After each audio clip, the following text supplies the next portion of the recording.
Our attention is going to shift to a new topic area, and we may be queuing up for an ultimate grand finale of cochlear implant users implanted young who are multi-bilingual and occasionally bi-dialectal, but I don't know if we'll get there today or not. I'm really happy to introduce our next speaker, Johanne Paradis. Johanne Paradis is a professor of linguistics at the University of Alberta. Her research focuses on bilingualism, second language learning, with a particular interest in how to discriminate bilingual second language children with typical development from those with language impairment. Johanne is first author of Dual Language Development and Disorders, a handbook on bilingualism and second language learning. She has contributed substantively to an entire body of work trying to sort out what's going on with kids who may not be well prepared to learn a monolingual language and are now faced with 2 languages or more. Johanne, it's my great pleasure to introduce you.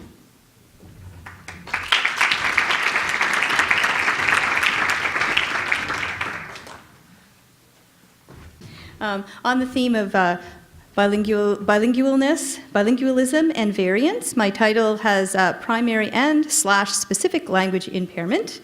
That's because it seems that both terms are floating around these days, and in the interest of respect for variation, I decided to put both in my title. However, I use the term SLI.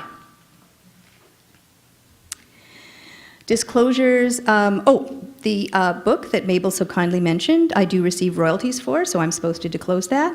And I did get an honorarium for coming here, so I'm supposed to disclose that.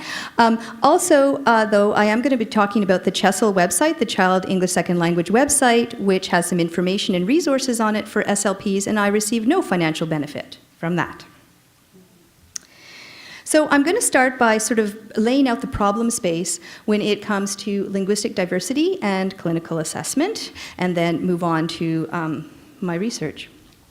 So in the Canadian context, this is kind of a picture of what our linguistic diversity looks like. So we have mostly English speakers with a substantial portion of French speakers, and a little slice of the pie there in the corner, that sort of peachy looking color, is what do we call non-official languages. That just means not French, not English. Now certainly the children who speak non-official languages is much bigger in metropolitan areas, but for the country as a whole, this is what it looks like. Now, when we're talking about diversity, this 3-language wheel here doesn't look like much. But let's take that little peach slice and blow it up. And this is what we get.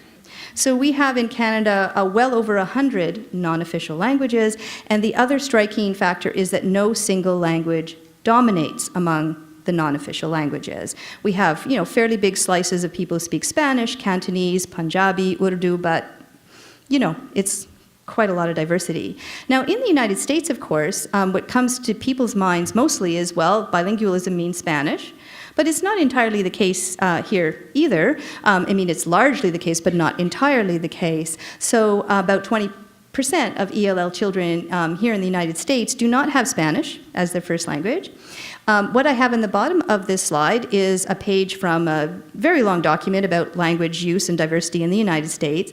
And what I've got, well, in the first circled item there, this is 5 to 17-year-olds in the United States, and the purple bar is people who speak English in this age category, and the next bars are the other languages, and this is looking at how well they speak English, those people from other language backgrounds. What struck me is this, if you look at the circle on the far side there, is the, first of all, there's Spanish in its own category, but then the other categories are enormous. One is just called Indo-European, which is basically a huge swath of languages everywhere from Bangladesh to Portugal, okay? And then Asia and Pacific Island languages, and then other languages. So essentially what it looks like here in the US is that you have English, you have Spanish, but you also have that big wheel of diversity as well. So when diversity meets assessment, this is where the problem is, which is I'm sure everyone in this room is familiar with. So there's an increasing number of children, at least in Canada anyway, the numbers are growing, of children with little or no English proficiency in preschool and kindergarten and grade 1. And their diversity is increasing as well. But then at the same time, there's a lot of pressure on early assessment for language and learning disabilities. They want to catch these kids as early as they can and so forth, and trying to assess them before they even have learned the majority language is a problem. And so one of the things that I receive a lot of emails about is, well, what do I do with kids who are ELL, English language learners, when I'm supposed to assess them? And of course, we know that the prevalence of over-identification for ELL children is problematic and it's persistent. So of course, it's good news to hear that people are feeling cautious about this and trying to wonder what they should do. One of the reasons why I'm interested in SLI in particular is that this is one of the most problematic disorders to diagnose in a diverse population, because the symptoms of this disorder lie in language itself largely, so it makes it much more complicated to figure out what ELL kids actually have a SLI versus those that don't. One of the things that has been sort of put forward as a strategy for dealing with ELL children in assessment is bilingual assessment. Okay, both ASHA and CASLPA put forward position papers that suggest bilingual assessment as the best practice for identification, and of course it makes sense. If you can test a child in both languages, you get the full range of understanding of their linguistic competences and so on. However, bilingual assessment is rarely realistic.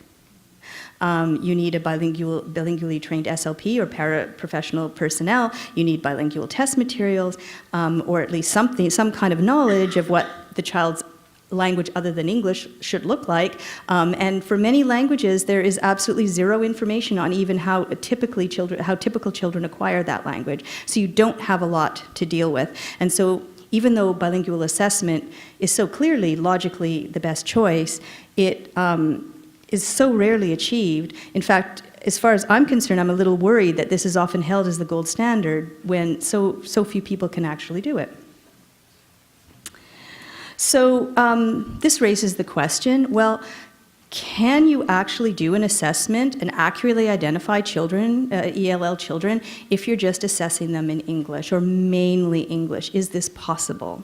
Okay. So this is going to be the question that hovers over this entire talk. Okay. I think that there's two things that can go into figuring out whether this is possible. And so what I'm going to talk about is research that's come out of my lab that fits both of these categories. So on the one hand, if we're going to look at mainly English-based assessment, or really focusing on English in the assessment, we have to increase people's knowledge of what typical ELL development is actually like.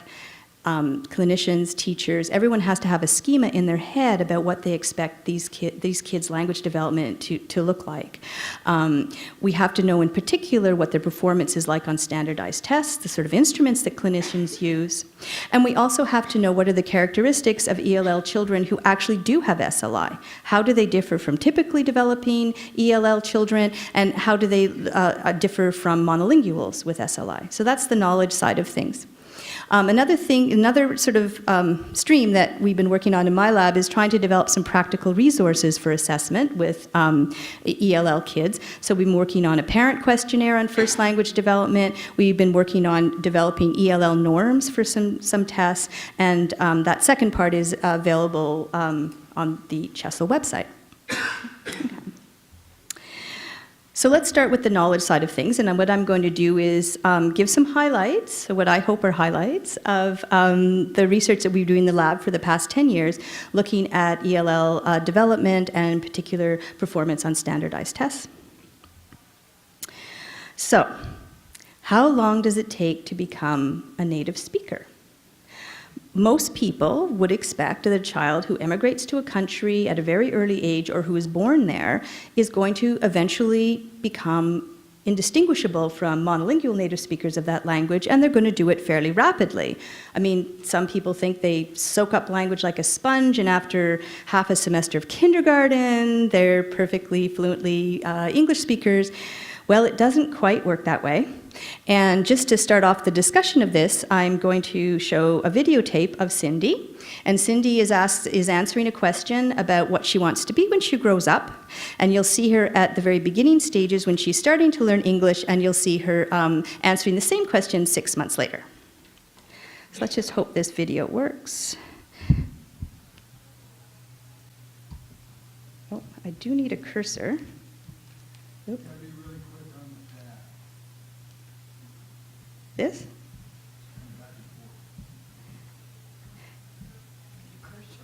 I need a cursor to click on the... Talk about the blind leading the blind. Yeah. But Oh, there you go. Oh, can you click down? Oh, oh yeah. okay. Let's see. Just- This one? Just poke it. Okay.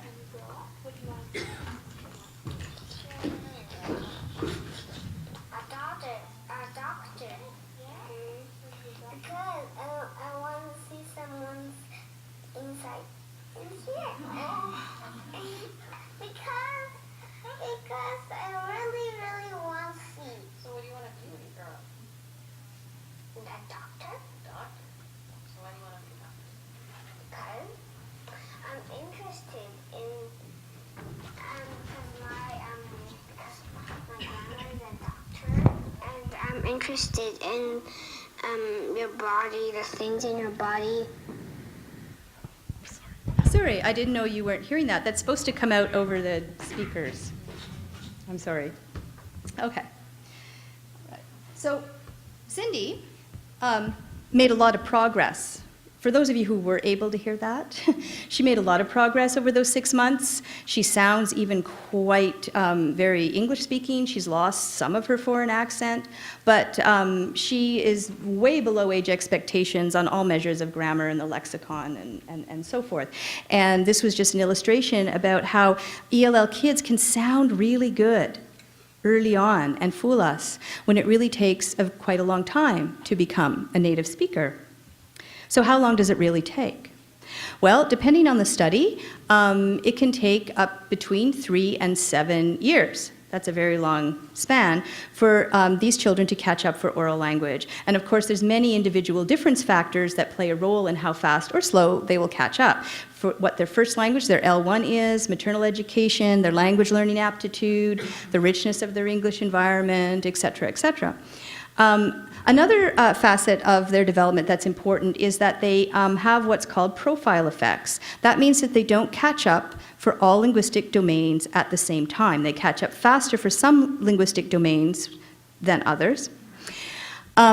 Another point is that in terms of their long-term attainment, and we just completed a longitudinal study in my lab, and we found that they don't become identical to native speakers in grammar for absolutely everything. There's some things where they retain a kind of a level that is a little bit more variable than what we see in native speakers. So this is, I'm summarizing across all these studies here. So now I'm going to show you a bit of data to back up all these points. This is a study with looking at ELLs. It's a longitudinal study with spontaneous language sampling, and they were looked at for 5 rounds across 2 years, so 6 months every round.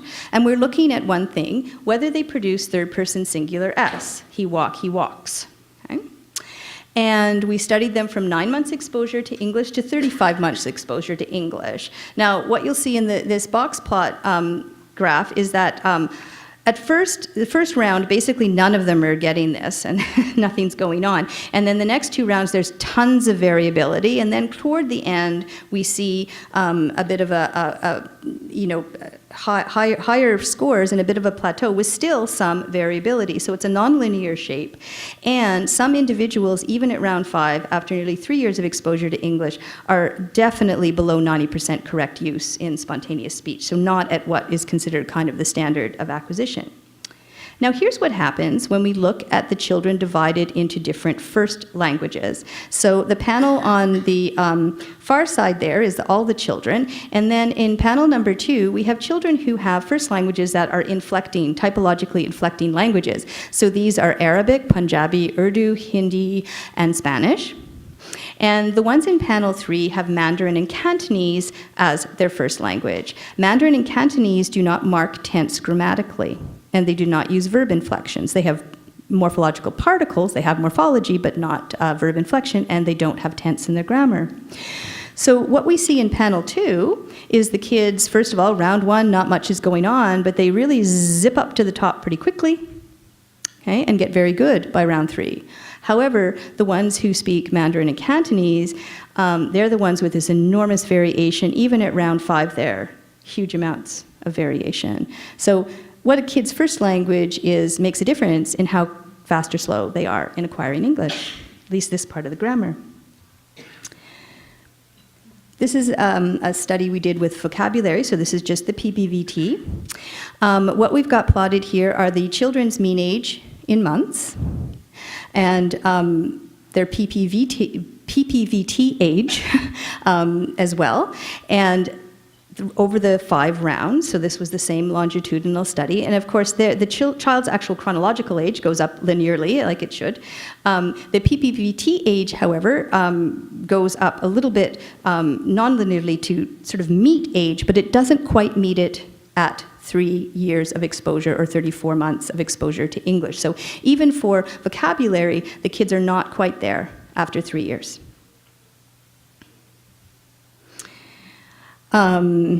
This is that same study where we divided the children into 2 groups, one with mothers who had higher education, a post-secondary degree, and those that did not. And here we find the predictable kind of pattern that one might see if this were monolingual data, where the kids whose mothers only had primary secondary education are lagging behind in the size of their vocabulary, and the kids who have mothers with post-secondary education are doing better. But here's the interesting thing. The mothers who had post-secondary education were more likely to speak to their children in the first language. They placed a high value on preserving the native language, and they spoke it more to their kids. So I think what this does is it raises the issue of what is it that high levels of maternal education actually do for kids? Is it just how much speech they use with them, or the quantity of speech they use with them, or is it the quality of the interaction and the kind of speech they use with them? And I think that in our interpretation of these data were that this probably signals that quality is what is really going on here, because the interactions are not happening in English, and yet the kids' English vocabulary is higher. Now this is another example of how first language can change test results. This is the CTOP non-word repetition scores, and this is looking at exposure, differences according to how much exposure the children have had and according to first language background. This is a cross-sectional study, not longitudinal. So in the first panel, we have children who've had less than 12 months, less than 1 year of English exposure. In the middle panel, it's between 1 to 2 years, and in the last panel, it's over 2 years exposure. And then we divided them into 2 groups. One of the groups were children whose first languages do not put a lot of restrictions on coda consonants in syllables. So coda consonants just mean if you have that consonant at the end of the syllable, rather, not about the beginning, but the end of the syllable, if it has a consonant. Some languages place restrictions on that. They don't allow any codas, or they allow maybe one consonant type to be in the coda, and they don't allow clusters of consonants and codas, etc. Whereas English is a language that allows multiple kinds of consonants and codas and multiple clusters. And certainly the CTOP non-word repetition task reflects phonotactics of English, and there are lots of codas. So my grad student, Tamara Sorensen-Duncan, who did this research, was looking and scoring these non-word repetition tests and noticing that some kids were, reaching ceiling or the critical mass of mistakes, and we had to stop the task, and it was always because they were dropping the codas. So she thought, well, maybe first language is making a difference. So that's why we're looking at 2 things: amount of exposure to English and first language. So what we see in the very first panel with the kids who are 12 months or less of English, we see between the dotted lines is kind of like the monolingual 1 standard deviation range. So we're looking to see that the box plots of the ELL kids, how close they are to fitting in there. And we'll see that for neither language background, no coda or coda, are they overwhelmingly fitting within that frame. But as time goes on, as they start to get more exposure to English, we start to see differences according to first language. So if we go to the very final panel where they have over 2 years exposure, we see that the kids who have first languages with codas are fitting, except for a few outliers, are fitting within that normal range. However, the kids who have first languages with no codas are really still variable and having a lot of variation in their scores, and therefore could look like they're perhaps in need of intervention if you looked at the scores on this test.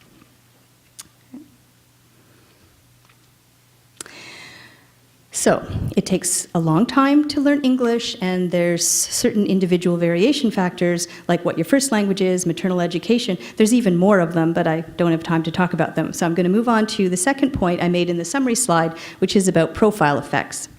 So profile effects basically mean there's an asynchrony in development of different language and literacy skills, and we know that ELLs just don't come up to speed with monolinguals for the same things at the same time. So if we imagine, this is not real data, but if we imagine a set of data like this, where suppose you're testing a group of children, ELL children at year 1, year 2, and year 3, and you have a measure of phonology, a measure of the lexicon, and a measure of syntax, and we've got 0 to 100 there on the, so those are their scores. And if you imagine them sort of at the first year, they're not scoring very well. The second year, they're at 50%, and at the third year. But notice they're going up evenly for all these different language subdomains. That's not what happens. This is what happens. So what you get is unevenness in terms of how fast or slow they catch up to monolingual norms. So some aspects of language, they trail behind more than others. So let's look at this with real data.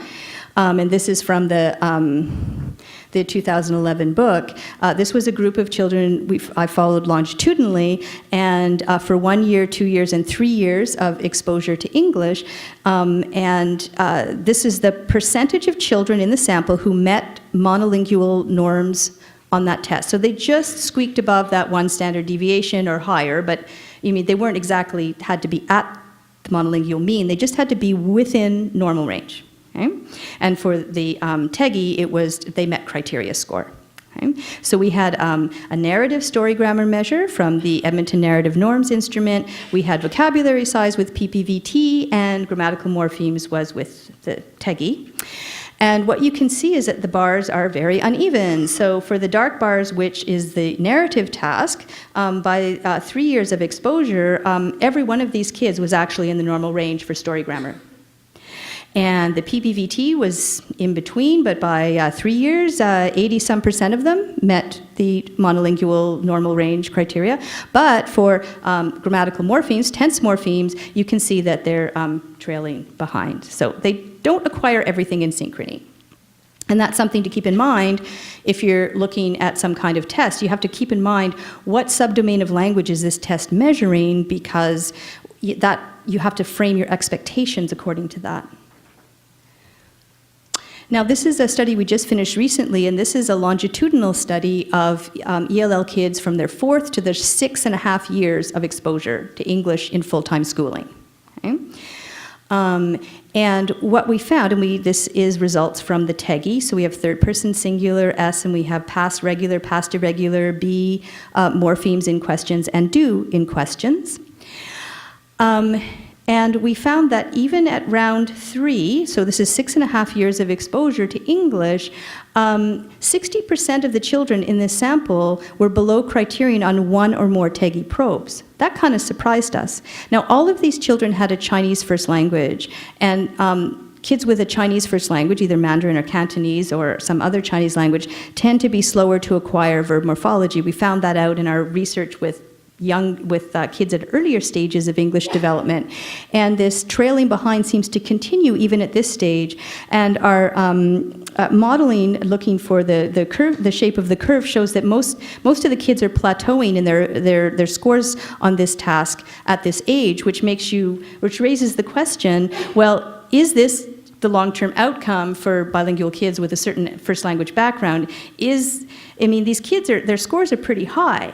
and pretty good. So they're productive, they're producing these morphemes, but what they lack is that uniformity that we see in monolinguals. One thing about verb morphology in monolingual speakers of a language is that they nail it. They get it right almost all the time.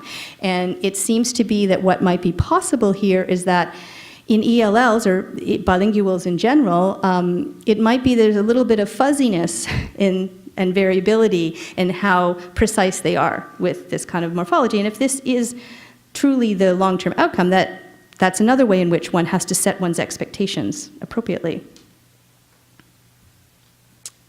Okay, so the second part of the sort of knowledge part of the research program is looking at comparing ELLs who have typical development to those who actually do have SLI, to see how one can tell them apart in terms of characteristics. So I've got another video for you to start off this section. Let's see if I can get it to work. Okay. You're going to see a little boy who is first language Cantonese. This is the first one. And he has a specific language impairment. And you're going to see him at one round, and then you're going to see him a year later. And he's taking the TEGI, and he's doing the third-person singular S probe. And then the second kid is named David, and he is a Spanish speaker, and he is a typically developing ELL, also taking the exact same probe. What I'm hoping that you can appreciate is that while both children progress in their English, the typically developing child progresses from almost getting none of them right to really quickly and much more language, but than the child who has SLI. So that just to get an impression of the fact that kids who are ELL with SLI acquire English more slowly, generally, and they also have particular trouble with verb inflection. What a baseball player does. Play a ball. He. Play a ball. Here's a nurse. Tell me what a nurse does. She. Kids. Here's an astronaut. Tell me what an astronaut does. You don't know? Look at this. What's this? What do you think he does? You don't know?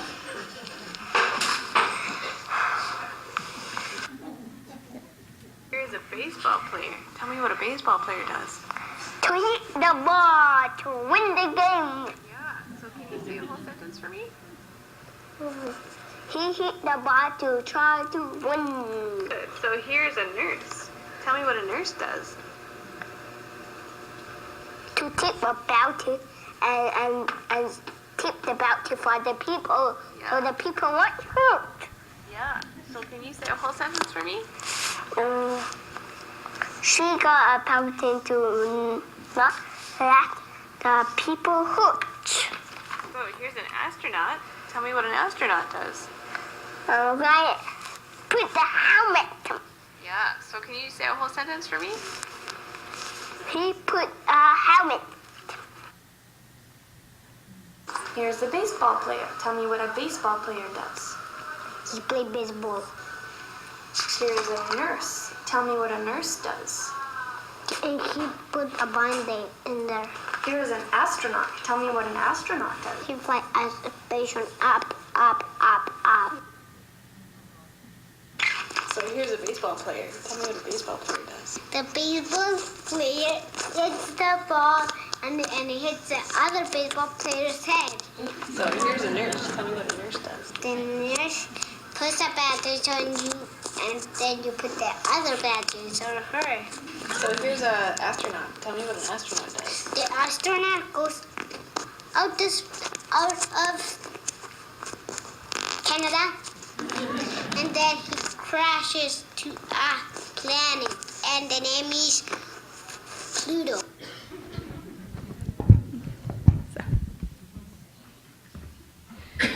All right, so I'm going to start off this section here with a sort of a summary of the findings, and then I'll show you some data to support these assertions. So, thinking about the relationship between typically developing ELLs and those with SLI, I'm making a point of comparison here with what we know about monolingual children who are typically developing and have SLI. So generally speaking, monolingual and ELL children with SLI are slower in general to acquire English than their typically developing peers. Tense morphology is an area of extreme difficulty for both ELL and monolingual children with SLI. Non-word repetition is also an area of extreme difficulty, so beyond the general slowness is what I mean by extreme difficulty for monolingual and ELL children with SLI. So those sort of things are similar.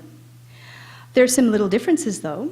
One of the things we find, it's in the early stages of development, the gap between typically developing children and children with SLI in their scores on, say, the TEGI or another task of tense morphology or non-word repetition is smaller for ELLs. And this is, of course, makes sense because they're both in the process of learning English, right?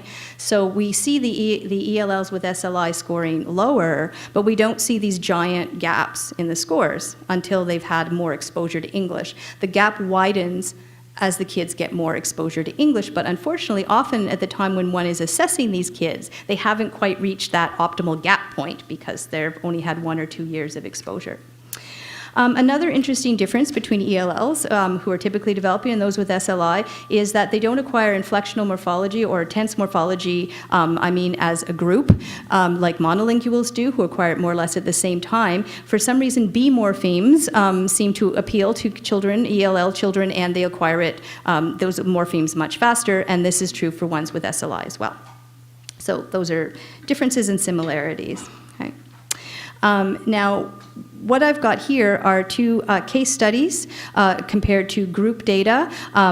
These patterns are confirmed with larger groups of ELLs with SLI, but I like these graphs because I think they show clearly what's going on. So with this little boy here, Wilson, the one you just saw on the videotape, what we have here with the dotted lines are his scores for tense morphology in dark circles and his scores for non-tense morphology in the open circles.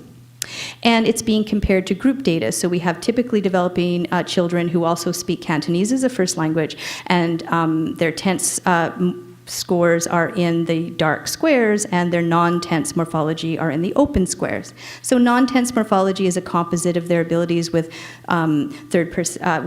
plural s and adding ing to the verb and determiners. And so what we see is that the child with SLI has lower scores for both types of morpheme. But the scores for tense morphemes are much, much lower, right? So the gap between, say, non-tense morphemes, the open square and open circle ones, is much narrower than the one for tense. And that parallels what we see for monolingual children with SLI. The next panel is a child where the SLP wasn't sure if he had language delay or SLI because he seemed to have somehow resolved in his first language, according to his mother. And so when we studied him in English, if you look at the very bottom of the graph there, which is dashed line with the dots, with the closed circles, that's his tense scores. And you see that from 10 months to 23 months, he's really, really slow in English, and then he zooms up and meets the typically developing kids in his ability with tense. So it looks like, in some ways, he was language delayed in his second language as well. Okay. But the main take-home message is this pattern of what is more extremely difficult for kids with SLI versus typically developing kids is something that seems to play out the same way in ELLs as we see it in monolinguals. This is just the same kids looking also at this acquiring B before inflectional morphemes. So again, the kids with SLI who are ELL also show this love of B morphemes and acquire them much faster. In some ways, their trajectories for B morphemes look more like non-tense morphemes, and the inflectional morphology is what is lagging behind. Now, this was a study that I did with postdoc Elma Blom, who's now at Utrecht University, and she was looking at the ELLs with typical development and SLI in terms of past tense. And this is cross-sectional data, not longitudinal data. And so she had 2 groups of 24 kids, and they were matched for age and exposure. And as you can see by the box plots, the kids with SLI were doing much worse on the past tense probe. Again, this is the TEGI. She found that for both children, their scores on the test were influenced by the vocabulary size and the word frequency. So the more frequent the word, the more likely they were to add the tense to it. The bigger their vocabularies in English, the better they were on this task. But there were also some intriguing differences between the typically developing kids and the kids with SLI. So she found that the kids with SLI over-regularized much less. So they were much less likely to say digged for dug. They mostly just dropped anything from the verb than the typically developing kids. They were also not sensitive to allomorph. So when we add ed to make the past tense in English, it's sometimes pronounced as a T or a D or an ided, depending on the last phoneme of the verb stem. And the kids with typical development were sensitive to this, and the kids with SLI were not. So one of the things that came out of that is that Alma and I wanted to do a second study where we looked at more at these differences between kids with typical development and SLI. In this particular study, we looked at third-person singular and past tense, so this was the TEGI screener, and we looked at individual difference factors. So we wanted to see, well, does first language matter? Does amount of exposure matter? Does age matter? Again, it's a cross-sectional sample, but there was a variation in age, a variation in amount of exposure to English, and variation in first language. And what we found was that the typically developing ELLs definitely showed positive transfer from their first language. So if their first language was an inflecting language, they were better with past tense in English and third-person singular S. But we saw no first language transfer for the kids with SLI. It's like they just were immune to figuring out that, hey, my other language has this too, maybe I should use it in English. They just didn't seem to have that going on. The other thing, and this is the plot I have in this side here, this is an interaction plot between group, which is language impaired, and TD, over and exposure. And what this depicts visually is that for the typically developing kids, more exposure to English meant they were more accurate with verb inflection. But more exposure to English, as you can see by the flat line there, did not predict whether the kids with SLI were more accurate with English. So again, they're just not making use of resources. This is how, in the article, we referred to it as resources for acquiring a language. The ELLs with SLI didn't seem to be using their first language, and they didn't seem to be making adequate use of all this exposure they were getting. The only factor that predicted how well they did in the TEGI was age. And the interesting thing about this sample is age was not correlated with exposure. For monolingual children, age and exposure are always correlated, because if you're 5 years old, you've had 5 years experience with English, but not so with ELLs. ELLs allow us to actually pull apart age and exposure in a study. And so what we found here is basically the older kids did better and the younger kids did worse, and that was it. So I think that what this sort of suggests is that ELLs with SLI are sort of acquiring English with slightly different resources or use of resources than typically developing ELL kids. Now, what about these profile effects that I showed you for typically developing ELL kids? What about those who have SLI? Do they also show profile effects? So I'm just going to go through this kind of quickly. This is a study that we did, 152 kids with typical development and 26 kids with SLI, and we gave them a battery of different tests. So this is the part I want to show you. This is the percentage of children who fell below monolingual age expectations on that test, by however that test measures that. So on the TEGI, it would be below criterion. On non-word repetition would be a score below 7, standard score below 7. So the blue bars are the typically developing children, and the red bars are the kids with SLI. So what you can see here is the bars are uneven. So there are profile effects for both groups. There are some things that they're both acquiring faster and some things they're both acquiring slower. So this profile effect pattern also shows up for kids who have SLI and are learning English as a second language, and the typically developing children as well. Now, this is data we've just sort of processed like a month ago. So this is a longitudinal study looking at ELLs with SLI and without SLI in their 4th to 6th year of exposure. So we want to see what happens to these kids English language learners with SLI long term. And in this case, I'm going to show you the bit about the TEGI data.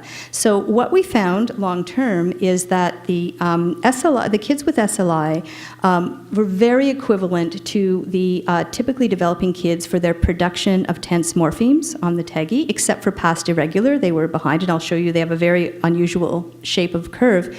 However, they were consistently below the typically developing children with the ELL children who are typically developing for grammaticality judgments.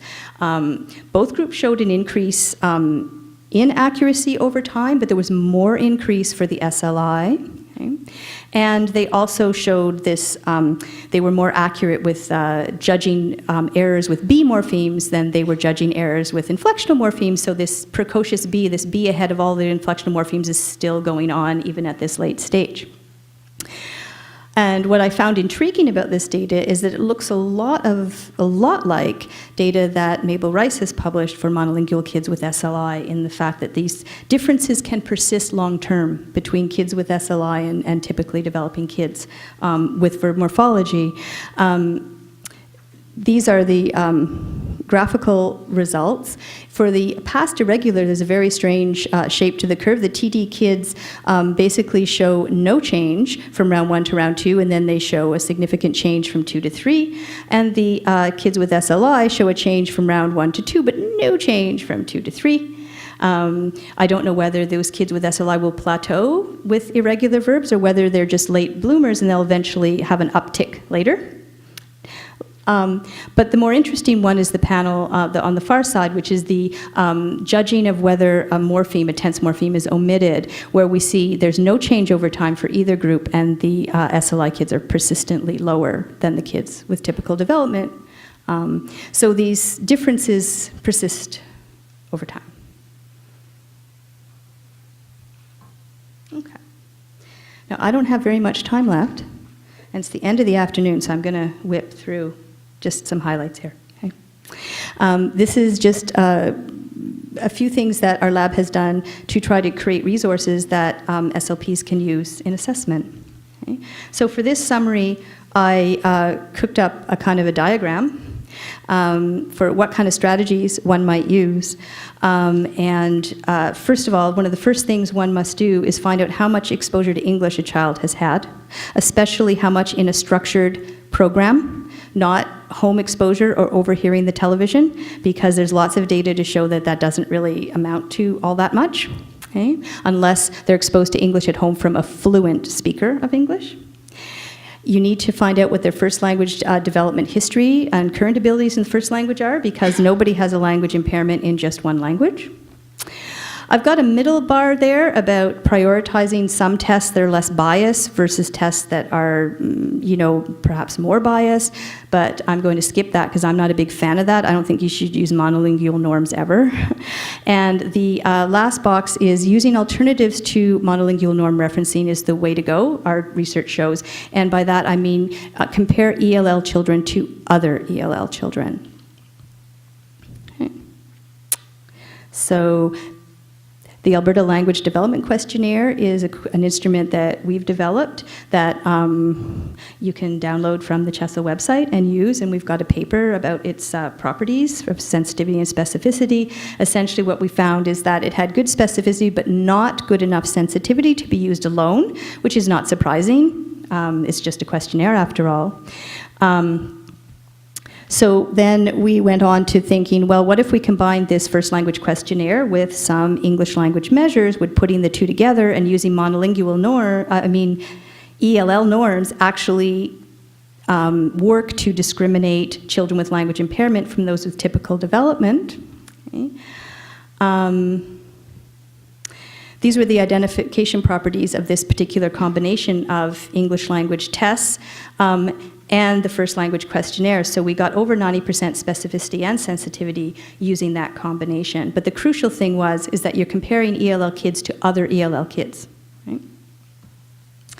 And I won't go through my little example here, but all of this is on the CHESL website, where you can enter in scores and in a calculator, and it will compare that one child's scores to the scores from our sample that we used in our research, so you can find out where that kid lies in terms of what is typical or atypical in ELL development. So we thought that might be useful, so it's available, and you can check it out if you're interested.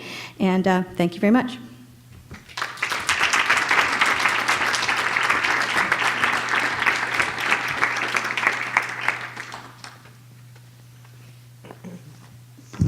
We have time for a few questions, and we welcome those. Please just sort of come over here and line up, and please come forward. Thank you. Please introduce yourself. Thank you. Sure. Hi, my name is Manal Sabri. I'm a graduate student at the University of Arizona. I have a couple of two questions, please. So for the last part that we're talking about assessment, what I've been noticing with younger children, especially if they're not exposed to English, it's really difficult to assess them as an ELL learner because they don't have the exposure, and at the same time, we don't have enough resources to assess their first language. So when they go to preschool, the speech therapist does not really know if this child needs extra, support or services. So do you think a parent questionnaire is enough, especially that I know, at least from my culture, that usually parents think that children will grow out of it, so they're not really concerned. So, well, certainly I think a parent questionnaire is probably the only thing you can do. So, and it is worth doing because it does seem to, in our research, and we had kids, a very diverse sample, obviously not every culture on the planet or language on the planet, but we had a lot of different languages represented. And most of our questions aren't really about parent concern, but parent judgment about their child's abilities and early milestones. And the child's activity preferences were particularly good at picking out kids who did not have typical development. So obviously it's not perfect to do something like that, and I feel a little nervous saying anything about this because I'm not actually a clinician, but I think that if you, in the absence of being able to access any other linguistic information, a questionnaire is at least one thing that you can do.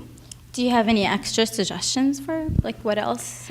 If you can get a resource a person like a cultural broker interpreter, that's what we do in my district, who speaks that child's language and is from that culture and who is trained to do this. Mm-hmm. Because that's a big factor, because they've got to know what to look for and not judge and all that. And maybe they can observe the child and talk to the child and let you know whether they think that child's language abilities are age appropriate. Putting those two together it's better than nothing, right? I see, thank you. Yep. The second question, if possible. So it's a little bit different. I'm doing a thesis of following a child who's bilingual and has a bilateral cochlear implant. And we're looking at the final, dropping the final sounds, and is it related to the saliency of the plural, like the S, or is it because it's a second language? Or they're both actually, the child is bilingual, but acquiring the languages at the same time, so it's not an ELL. So my question for you is, should we consider the number of exposure of the year, in the number of years that this child was exposed to English because she's dropping the final S, or because her first language is Arabic, which is also has inflection, it should not have a role in that? I'd just like to hear your insight on. I don't think that there is a clean and easy way to tease those two apart, to understand whether it's because of the degraded sound because the child has got a cochlear implant, or whether it's because they haven't had enough exposure to English yet, or because it's their first language. However, I would suspect the first language is not the issue, not from what the data I've seen from Arabic-speaking kids who are really good at consonant accuracy early on in their English development, and particularly codas and consonant clusters. So I suspect L1 is not what's going on here, but it's one of those other two factors, and I don't know how to tease those apart. Great, thank you so much.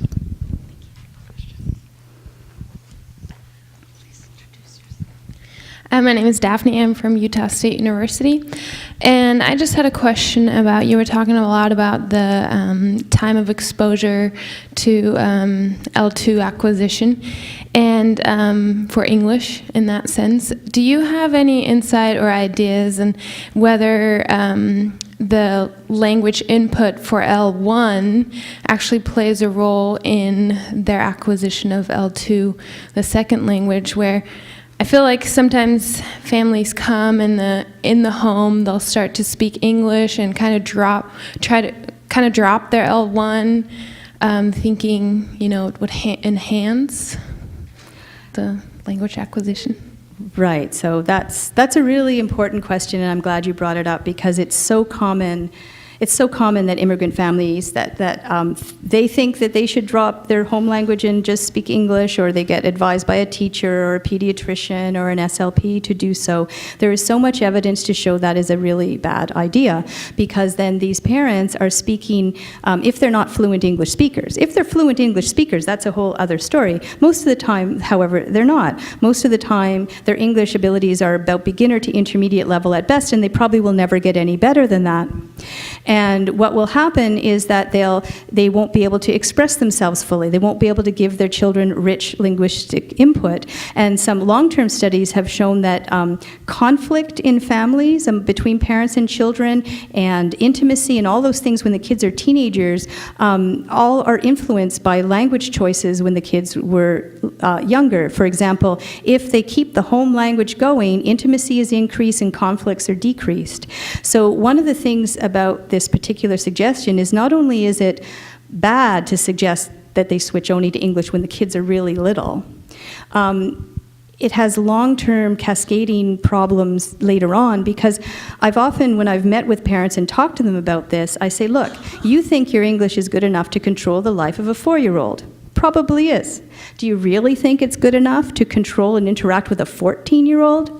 Probably not. How are you going to really talk to them about things when they're that age? So it's really something that, has negative consequences, and this is an important point, because sometimes the parents come back and say, yes, but English was what's really important. We really want to help them learn English. Well, all the data that I've got in these studies for over 10 years shows that language use in the home by non-proficient speakers has zero impact on predicting children's English development. They're not helping their kids learn English. So even the goal that they think it's going to, the thing that they think it's going to do, the one thing, doesn't even happen. So, thank you.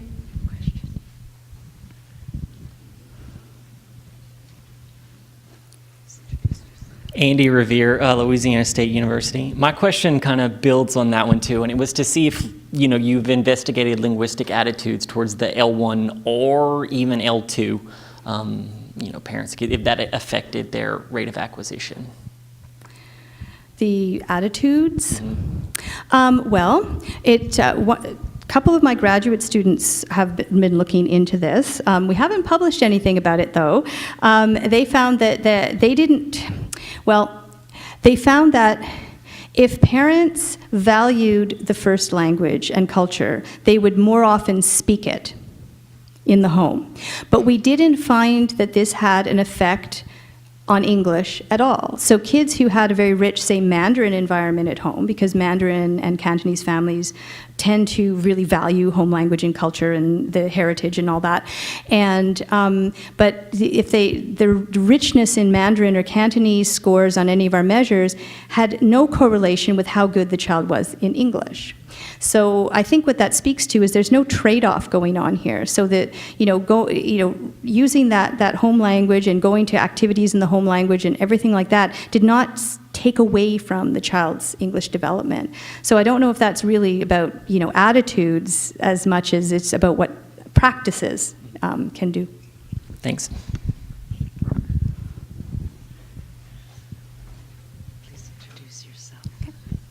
Alison Hendricks, University of South Carolina. I had a question about the balance of the bilinguals. So you presented the data here in terms of length of exposure, and I was wondering if you had any variation or measurement in terms of the percentage of exposure that children are getting either at home or if they have L1 exposure in the community, and if that differs across the different languages that you studied. Okay, thank you. Certainly, length of exposure to English was one measure that we used. We also had percentage of proportion of languages used at home. So it was the languages the child uses with interlocutors and the language interlocutors use with the child on a rating scale of, English always, mother tongue never, and some point in between. We also had a mother tongue and English richness measures. So these are measures of quality, book reading and quality activities that take place in each of the languages. So we had 3 separate kinds of measures. They're interrelated, but they're measuring slightly different things. So one of the interesting things that, I just mentioned that the rich first language environment doesn't take away from English. If they're using English a lot at home, it doesn't seem to impact their English positively or negatively or at all. So that's a reason not to use English. English richness, however, significantly impacts their English, and we find this consistently with various types of language outcome measures, from vocabulary, grammar, even storytelling. So richness of the English environment, which is more of a quality than a quantity measure, matters immensely. And one of my grad students is working on Mandarin as a heritage language acquisition, and she finds mother tongue richness in Mandarin also influences various measures of kids' Mandarin development. So really the story, it's quality input, native speaker input, quality type, vocabulary building, grammar building types of exposure really, really matter. And our last question, Dr. Sudha Arunachalam. It's really interesting work, thank you. I wonder if you could say a little bit about adults. So we know that adult L2 learners and heritage learners also seem to struggle with morphosyntax as well. And what we usually say about the difference between kids and adults is that the kids catch up to native-like proficiency and the adults, and quickly, right? And the adults maybe never do, probably never do, and if they do, it's certainly not quick. But you're saying that even the typically developing ELLs it's not as quick as we thought, and maybe they never get to 100% in some domains. So I wonder, what do you think is the difference, if anything, between kids and adults? Well, I think that, that's a really interesting point, and I could talk way too long about it, but I won't. What you've raised is the issue of age effects in second language acquisition. So does the age at which you start learning a second language, what meaning does that have for your ultimate attainment in that language? And of course, it's a much debated question, but I think that the very current research on it seems to indicate that age is a probabilistic factor when it comes to outcomes. So you get some adults who learn a second language to near native proficiency, and you get some children who still have some little traces of a foreign accent in their, say, English, even though they started to learn it as a child. But on average, adults will have worse outcomes, and children will have better outcomes. But it's not like you can draw a line and say, okay, at this age, if you learn a language before that age, everything will be perfect for 100% of learners, and after that age, everything will be terrible for 100% of learners. It's more like a gradual decline. I don't know if it's a really smooth, continuous line. It might have some bumps in it, but it's more of a probabilistic kind of thing than we thought 20 years ago. Well, thank you so much. We're so appreciative of this talk and all those wonderful, very detailed and clear answers on some important questions. So please join me in thanking Dr. Paradis.